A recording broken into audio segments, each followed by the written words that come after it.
Movies, TV, sports, flicks. Movies, TV, sports, flicks. Movies, TV, sports, flicks. The Captain Talk Flicks. Movies, TV, sports, flicks. Movies, TV, sports, flicks.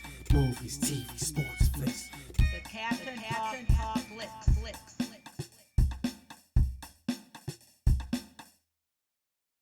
Welcome to the Captain Talk Flicks podcast. I'm your host, the Captain Cortez, aka Mr. Love, and this is where we talk flicks. All right, welcome to the podcast where me, the Captain, talks about movies, TV, sports, flicks, anything you can see on a two-board screen.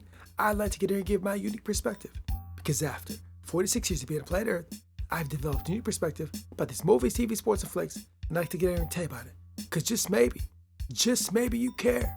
And according to the stats, looks like you do care. I want to give a big shout out to the Philippines. Got some players over the Philippines this past week. Gracias, gratitude, todo reba. In Philippines, thanks for listening. I know a lot about your country because my friend tells me about it all the time. So I appreciate it. Gracias, gratitude. And just FYI, back in the day, went to school to be a radio DJ, but I never got a job. I think I never got a job because I couldn't concentrate. If I could have just concentrated more, maybe that would have helped me become a radio DJ. But I couldn't. And that allowed me to become the greatest podcaster in the Matrix. Something to debate, might be true, might not be true, but I said it on the internet. So it's gotta be true, right? Because everything on the internet is facts, not facts, true, false, propaganda, fake news, superhero, science fiction, horror movies, comedies, documentaries. I don't know. I didn't make the internet. Ask the people that made the internet. So when you're online, just be aware, just watch out. Anyways, I can ramble all day, but it won't. Let's get right into the podcast. But first, a word from our sponsor. Ladies and gentlemen, sometimes I rap. And on September 24th, 2022, I rapped again. Back on September 24th, I dropped the album called The Sacred Path. And in this album, Sacred Path, I do my rhyme over like electronic-y, ambient type beats. So if you listen to this album, guarantee you never heard nothing like it before. So if you want to hear how I spend my time when I'm not podcasting and doing my weird, strange, crazy art, so I'll put a link below to The Sacred Path. Stream it, share it, download it, check it out. And now, let's get on the podcast. Ladies and gentlemen, I am back again. And guess what? I got out the house. I actually went somewhere. Like, Captain, you never go nowhere? No, I don't. All I do is stay home and make podcasts and rhyme. I'm not exaggerating. I don't go out as much because I'm always working. I'm always working on artistic crafts a lot. Let's be real. I'll be honest with you guys. I work a lot, and I'm talking always doing arts like constantly. It's a rarity for me to get out the house. I mean, I'm exaggerating. I get out the house, of course, but just as not as much as some other people do. So today, I got out the house. Today, for the first time in 2 years, I went to the movie theater. Finally. You know, I was talking to my buddy. I was like, man, it's going to take a lot for me to get out to the movie theater. Because the pandemic hit, the movie theater was closed. And then they opened it up, and there was masks, and there was social distancing. You could eat, you couldn't eat. You had to wear a mask, and all this weird crap, right? And then finally, the movie theater's back to normal. So the movie theater's back to normal. And I still didn't go. I was telling my buddy, like, bro, it's going to take a big movie to get me into the theater. It takes something. And 2 years has passed. And finally, a movie came out that got me out the house to go to the theater. And you might ask, what movie did you go see, Captain? What movie got you out the house and got you back in the theater after 2 years? What did it take? What movie would bring you out, bro? What was it? And ladies and gentlemen, it was Black Adam. Black Adam got me out the house. Black Adam got me back in the theater. The Rock filled the seats. The Rock is the star of the movie. He's a huge movie star, and he puts people in the seats, which is obvious because I came out the house and I went to the theater to see Black Adam. They got me out the house and put people in the seats, put me in the seats. So I was at the theater, and let me tell you, ladies and gentlemen, being back in the theater is such a beautiful, beautiful thing. And before I get into the movie, let me just say this. Something about the theater, it's a break from reality. I mean, that's what it is. It's like 2 hours of forgetting your problems, get lost in a world of fantasy and make-believe, just forgetting about all the drama, all the problems, all the stresses, all the aches, all the bills, all the, everything. Just for 2 hours, just forget. It was so beautiful. Now, I watch TV at the house. I watch movies and shows, and it's great also. But something about being in a dark theater, in those comfortable seats, in a big bag of popcorn, a pop, and a nice loud sound, and the chair that vibrates, like just something about that transports you just like away from the craziness that world can bring sometimes. I felt so good just to take a break. Like I tell you, I work all the time. I just don't take breaks like I used to. And this was a nice 2-hour break. There was no to-do list. There was nothing that had to be fixed or done or worked on.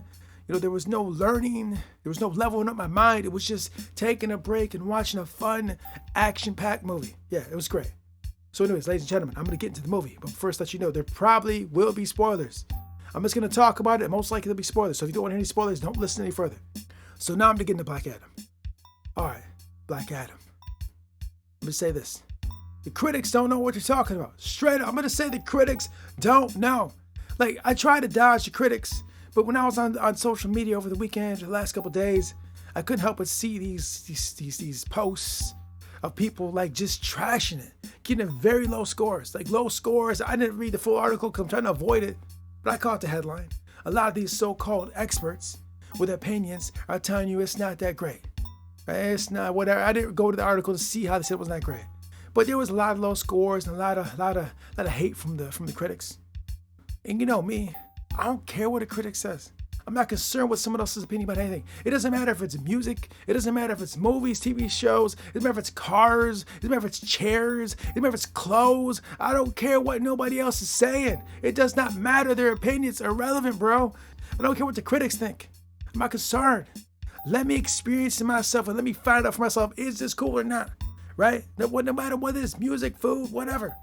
Right? One man's trash, another one's treasure, whatever. Like, there are different strokes for different folks, or whatever cliche phrase you want to put in there. So as I saw the reviews and the numbers, I'm like, okay, whatever. These guys think that. Okay, great. But when I got in the theater and I got to experience the full movie experience of Black Adam, all the action, all the great special effects, all the wonderful superhero characters, just everything about Black Adam was so fun. I'll call it fun. It was fun. It was this fun ride. It was a fun ride. It was action packed and fun and enjoyable. And Black Adam is a bad dude. And let me say this: the hierarchy of power in the DC universe has changed. It's not a lie. It's true. The hierarchy of power has changed. It's facts. I kept seeing that everywhere. The hierarchy of power has changed, right? I think that might be true. Yeah, The Rock in his first role as a superhero, I think it's his first role, is fantastic. Like, I could see them building the rest of the DC universe, like from that movie, like the new phase or the new direction or wherever they're going to go with it, that they would build it around Black Adam. I could so see that. The Rock is like it's a next level, Tom Cruise level movie star. Like, he just is, like I said earlier, he puts people into seats. The Rock, everything The Rock touches is fire. I'm gonna be real here. I got his shoes. I wear his clothes. I'm drinking Zoa. I drank the Kool-Aid, bro. Let's be completely real about it. Because to be honest, man, The Rock lives what he talks about. He talks about all this training and all this stuff, right? Some people talk it. He walks it. He embodies it. You can tell by the look and just look at him. You tell by his routine, his discipline. He lives it. Some people talk it. He lives it. I mean, he does. And seeing that, I support his products and what he does, because he's living that. And how he handles himself with his discipline and his drive and his work ethic. I do that myself. I'm kind of like, yeah, this is a good guy to model yourself after. He's working, dude. Right? And I'm out here trying to work too. So I'm doing the same thing. I respect him so much. And part of that's why I want to see the movie, to be honest with you. Like the last couple of years, it's been all about that Project Rock gear, drinking the Zoa, right? And you're like, oh, you're blah, blah, blah. You drank the Kool-Aid. Yeah, I did. But he embodies it, bro. Like, seriously. Some of those guys just endorsing stuff and they ain't walking the path, bro. This guy walks and lives it, right? I mean, it's truth. So anyways, because of that, I saw the movie. And just he embodies that hero so well, right? And as some of these superhero dudes got to wear like muscle suits, You ain't even gotta wear a muscle suit, bro. That's all real muscle, dude. He looks like those guys in the comic books without any CGI or padding. It's just hard work. And one other thing, you don't get big like that or muscles like that if you don't put in the work, right? You can't buy muscles, bro. You can't buy them. Fitness can't be bought, right? You have to do the work. Right? Your body will only look a certain way if you do the work. You can't buy it in a pill. You can't pay someone else to give it to you. You have to do the work. It's the only way, right? It's it. So anyone that you see it looks fit or is slim or trim or, whatever, they did the work. Whether they did dieting or exercise accommodation, work was done. Anyone you see look like that, there's no cheating. There's no fast way to get it. It's work. And he embodies work. It's so obvious looking at him. So anyways, yeah, so the movie's fantastic.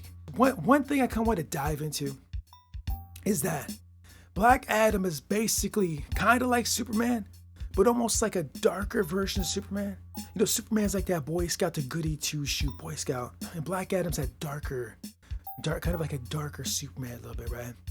And then, to be honest, over the years of studying different disciplines and different ideologies and different things and different philosophies, sometimes you just need someone a little bit darker to handle problems and things that the goody two-shoe can't get done, right? It just, sometimes it's like that. I talk about espionage movies a lot. In the world of espionage, sometimes it's like that. I talk about Star Trek in Section 31. In the world of Star Trek, it's Section 31. Right? You got Starfleet, the goody two-shoes, but you got Section 31 that's a little darker, does the dirty work, right? I acknowledge that. See, because sometimes the bad guys don't play fair. Sometimes the bad guys don't play by the rules. They don't. And sometimes the goody two-shoe, the goody was not going to get it. Sometimes you need a little darker human being or darker person, or darker hero to handle that business, right? And the Black Adam kind of embodies that. Like I said, he's the anti-hero, right? Sometimes you got to think and act just slightly darker to combat these guys, these villains or these enemies or these people, sometimes you need that, right? And to be honest, I think the movie works. The action was fantastic. I like the other characters as well. Adam Smasher. If you don't know, one of my rap handles is Adam Smasher, right? I didn't get it from the comic book. I got it from the actual machine. But it is kind of interesting how I've used Adam Smasher in my rhymes. I'm rapping. Also, Dr. Fate. Oh, Dr. Fate was dope. I would like to see more Dr. Fate. Spoilers here, Dr. Fate dies.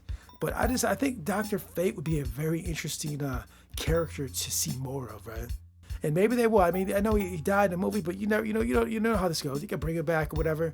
But I think Dr. Fate would be interesting to see more from him. I find him very interesting. And also, I forgot her name, but she says Wind. I can't remember her name. She was dope. The other heroes of the Justice Society were dope. Hawkman was dope. The DC universe is so vast with so many different characters. It's nice to see some other characters you don't get to see as much. Now, some of those characters like Hawkman and Dr. Fate, I believe were in the Arrowverse a little bit. Can't remember what shows or what episodes, but they were in there for a moment. But I like to see them on the big screen a little bit more.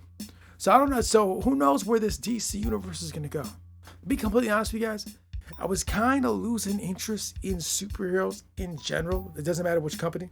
I just felt they felt a little stale. Little old, like I felt maybe the course had ran. But be honest with you guys, seeing Black Adam, it kind of got me excited for it again. Like I said, I was just kind of feeling like it's a little stale. But I feel this is something different, fresh. Obviously, it was like a lot of other superheroes we've seen. Really, the actors that play these roles are what really make or break these movies. And I think The Rock did a fantastic job. Now I'm going to go online and read the reviews and see what these people had to say after I do this podcast. And I'm sure people will be hating, oh, The Rock sucked and all this, but they did not. It was fantastic. It was dope. It was also cool that it was set in a region other than America. It was set overseas and kind of like the Middle East or North Africa area, right? So different take, different culture. And also there's the elements of magic in the story. A very unique, interesting story, right? It's very cool. I'm going to watch it again, of course, probably when it's available for streaming. But very dope movie, very cool, enjoyable. So after critics, they don't know what they're talking about. They just don't know. Maybe they do. Who knows? So I don't know. I highly recommend to check it out. I mean, like I said, it got me out the house. I had not been to the theater in 2 years. It's been 2 years since I've been to the theater. I think the last movie I saw was Blade Runner. I don't remember what it was. It was something. It's been like 2 years now, right? And this got me out the house. Rock, You got me out the house. You got me in the theater, right? Thank you. And it was a great experience. It's very relaxing. I got to unplug, chill, take a break from my hectic life. So I appreciate that, Rock, very much. So anyways, movie's fantastic. I highly recommend it. Check it out, Black Adam. The hierarchy of power has definitely changed. So that's it. So I want to talk about Black Adam. And until next time, we'll see. Persistent people begin their success where others end in failure. Edward Eggleston. Until next time, it's Captain Peace. The Captain Talks Flicks.